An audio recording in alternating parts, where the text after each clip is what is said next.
He thought it was the rats. Mr. Von Don, how could you? I'm hungry. We're all of us hungry. I see the children getting thinner and thinner every day, and we're almost on pater. Why, I heard him moaning in his sleep. He's so hungry. And you, come in at night, and still food that you go to them. To the children, he needs more food than the rest of us. He's used to more. He's a big man. And you're worse than he is. You're a mother, and you sacrifice your son to this man, this... Ate it. Don't think I haven't seen you. Always gave him the choicest bits for him. Well, I've stood by and I've watched and I've held my tongue, but not any longer. Not as I want him to leave. What do you mean? Just that. Take your things and get out. You're speaking in anger. You cannot mean what you are saying. I mean exactly that. For 2 long years, we've lived here side by side. We have respected each other's rights. We've managed to live in peace. Are we now going to throw it all away? I know this will never happen again, will it, Mr. Von Don?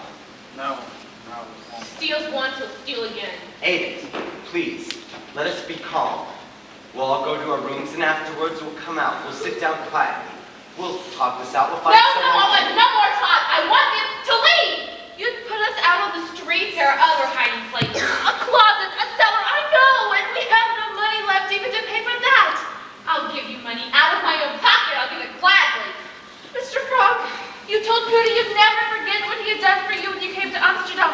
You said that you my husband had any obligation to yours. He's paid it over and over. I've never seen you like this before, Edith. I don't know you. You should have spoken out long ago. You can't be nice to some people. There would have been plenty for all of us if you hadn't come in We here. don't need the Nazis to destroy us. We're destroying ourselves. Give this to me. You should find another hiding place. No, Mother, you're not putting Pater out. Pater hasn't done anything. Of course not. I mean the children, I mean Pater too. If Father goes, then I'd have to go too. He's no father to you, that man. He doesn't know what it means to be a father. I wouldn't feel right. I couldn't stay. No, Pater, no. Sorry. You can't send them away. They can have my food. I don't care about it. Only don't send them away. It'll be daylight soon. They'll be caught. They aren't leaving now. They'll stay here for me to find a place for him. But one thing I insist on, he must never come down here again. He must never come to where the food is stored. We'll divide everything we have. An equal share for each. You can cook it here and take it up to him. Oh no, we haven't sunk so low as to cover a bunch of rotten potatoes. Mr. Frank, Mrs. Frank, Mr. Von Don, Mrs. Von Don, Peter, Margaret, Anna, myself. Mr. Frank, Mrs. Frank. Mrs. It's me. Von Don, Is this Mr. all? Von Don, What's the trouble? Peter. I beg of you, don't let us see anything like this. Anna. Stop it, stop it. You're keeping Myself. all the big ones for yourself. You know that, don't you? Well, look at the size of that. And of this one. Stop it, stop it. Mr. Long, the most wonderful news. The invasion has begun. No. Did you hear that, everybody? Did you hear what I said? The invasion has begun. Where? It began early this morning. How do you know? The radio, the BBC, they said they landed off the coast of Normandy. British? British, Americans, French, Dutch, Poles, Norwegians, all of them, more than 4,000 ships. Churchill spoke and General Eisenhower. D-Day, they call it. Thank God it's come. I'm with the first to crawl. This will be better than any blood transfusion. What part of Normandy did they land? Did they say? Normandy, that's all I know. I'll take a minute I find out some more. What did I tell you? What did I tell you? Oh, Pooty. Pooty, what is it? Please, I'm so ashamed. Oh, don't, Pooty, don't. It doesn't matter now. Did you hear what Meep said? The invasion has come. We're going to be liberated. This is a time to celebrate. Still bread for children. Well, nothing for ashamed of. Look at me, the way I treated Mother. So mean and awful. No, I know. It's true, I was. I like me. No one's as bad as me. Stop it. Stop it. Let's be happy. Here, schnapps, the time. Ate it. When I think of the horrible things I have said, No, you're right. that I should speak to you, a friend. Oh, stop it now. You're spoiling the whole invasion.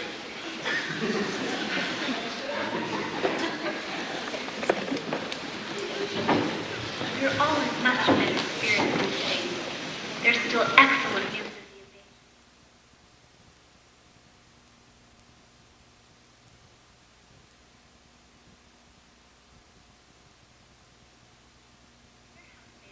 There were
But this is the third time, Mr. Franck.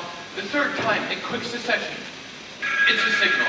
I tell you, it's me trying to get us. Something has happened, and she's trying to warn us of something, and for some reason she can't come to us. You're wasting your breath. Something has happened, Mr. Franck. For 3 days now, Meep hasn't been to see us. And today, not a man has come to work. There hasn't been a sound in the building. Perhaps it's Sunday. They've lost track of the days. You with the diary there. What day is it? I don't lose track of the days. I know exactly what day it is. It's Friday, 4th of August. Friday, and not a man at work. I tell you, Mr. Crawler's dead. That's the only explanation. He's dead, and they've closed down the building, and Meep's trying to tell us. She'd never tell us. Mr. Franck, answer that. I beg you, answer it. No. Just pick it up and listen. You don't have to speak. Just listen and see if it's me. No. I told you no. I'll do nothing that might let anyone know that we're in the building. Mr. Franck's right. There's no need to tell us what side you're on. If we wait patiently, quietly, I believe that help will come. Mr. Franck, I ask you. I'm going down.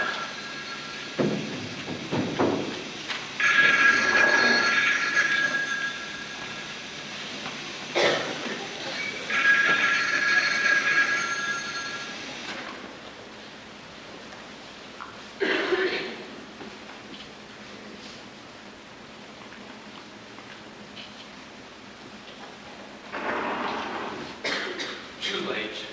So we just wait here until we die. I can't stand it. I'll kill myself. I'll kill For myself. goodness sake, you stop it. I think you'd be glad if I did. I think you'd want me to die. Whose fault is it we're here anyway? You could have been safe somewhere in America or Switzerland. But no, you wouldn't leave when I want you. You're gonna leave your beans. You're gonna leave your precious furniture. Oh, don't touch me.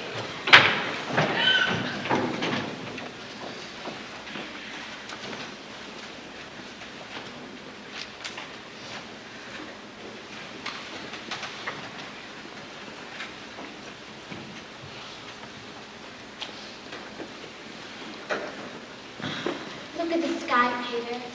Aren't those clouds beautiful? What a lovely day. You know what I do when it seems I can't stand being cooped up for one more minute? I think myself out. I think myself on a walk in a park with him where I used to go, where the daffodils and the crocus and the violets all grow down slowly. You know the most wonderful thing about thinking yourself out? You can have it any way you like. You can have roses and violets and chrysanthemums all blooming at the same time. It's funny. I used to take it all for granted. Now I've gone crazy about everything having to do with nature. Haven't you? I've just gone crazy. I think if something doesn't happen soon, if we don't get out of here, I can't stand much more of this. Peter, I wish you had a religion. No thanks. Not me. Well, I don't mean you have to be orthodox to believe in heaven and hell and purgatory and things. I just mean some religion, just to believe in something.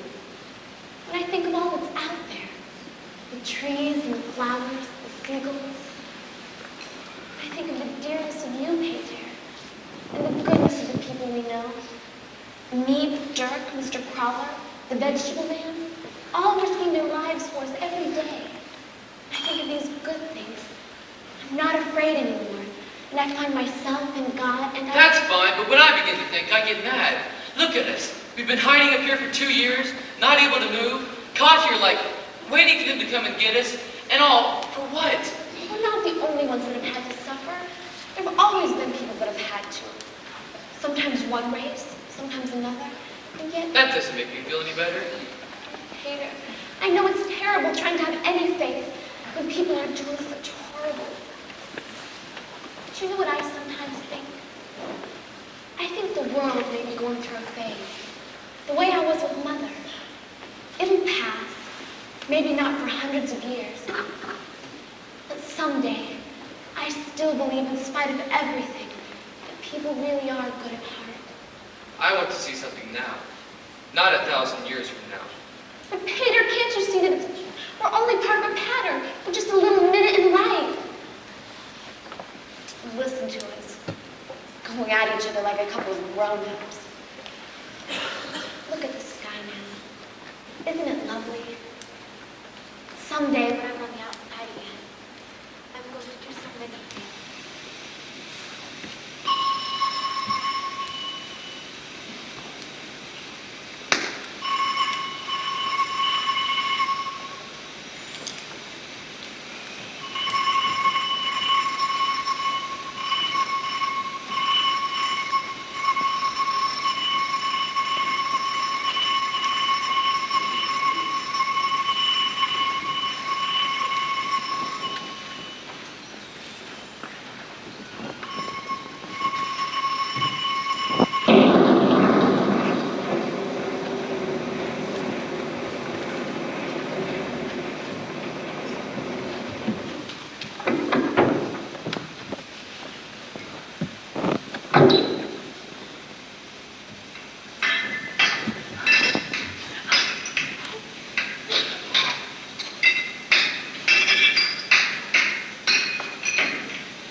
in fear.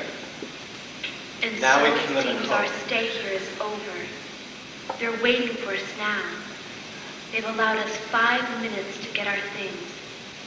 We can each take a bag and whatever it will hold of clothing, nothing else. So dear diary.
I'd gone to the country to find some food.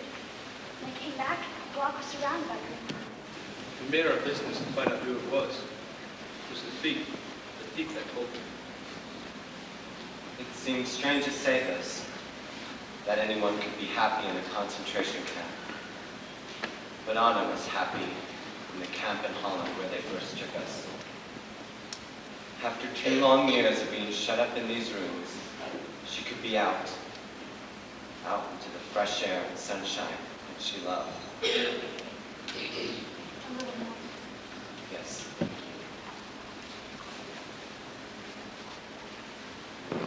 The news of the war was good. The British and Americans were sweeping through France. We felt sure that they would get to us in time. In September, we were told that we were to be shipped to Poland, the men to one camp, the women to another. I was sent to Auschwitz. They went to Belsen.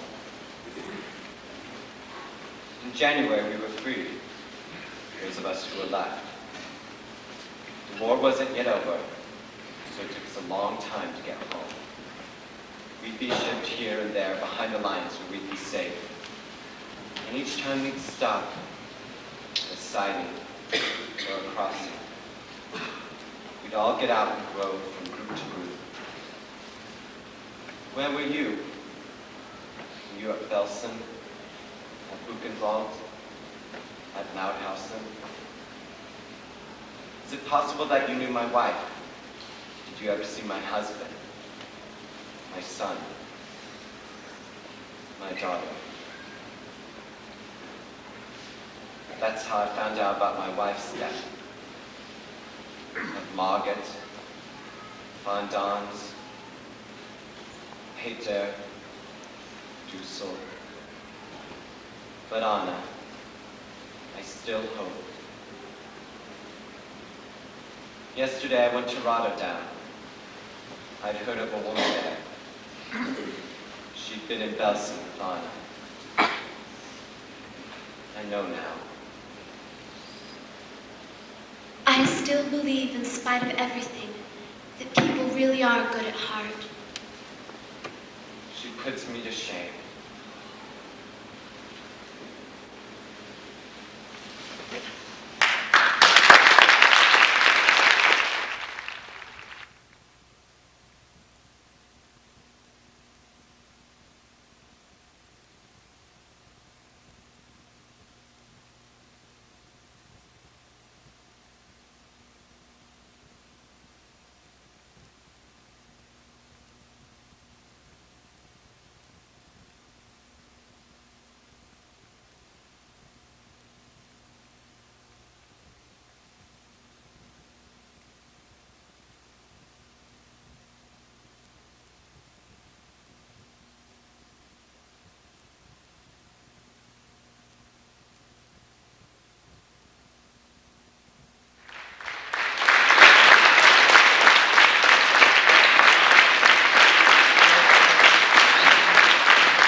behalf of the SCA Drama Department, we'd like to thank you for students and faculty, staff, administration. We'd like to thank you for your support this fall.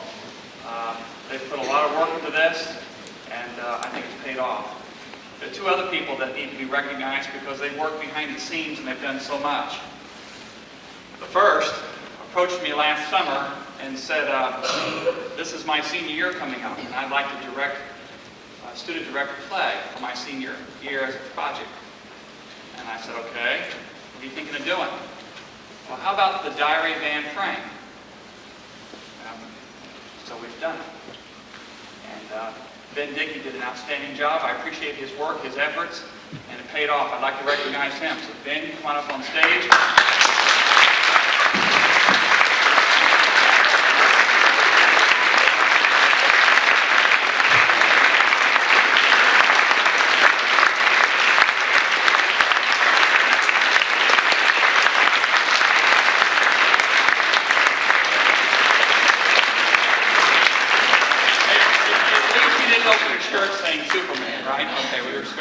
And then one other individual I'd like to recognize, and you've never even seen her other than introducing the play, and that's been our stage manager. Each play we select somebody who will work behind the scenes, yelling and screaming at everybody, learning every cue, every sound cue, every light cue, everything. And she's done a flawless job, and I appreciate what Tricia Cruz has done.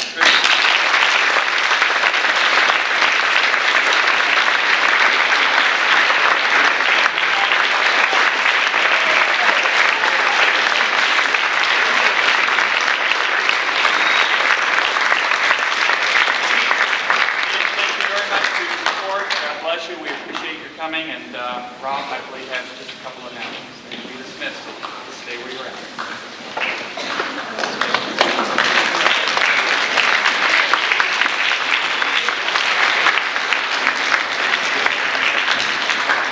We're going to allow the grade school to be dismissed in just a minute, and we'll let them clear the area before we have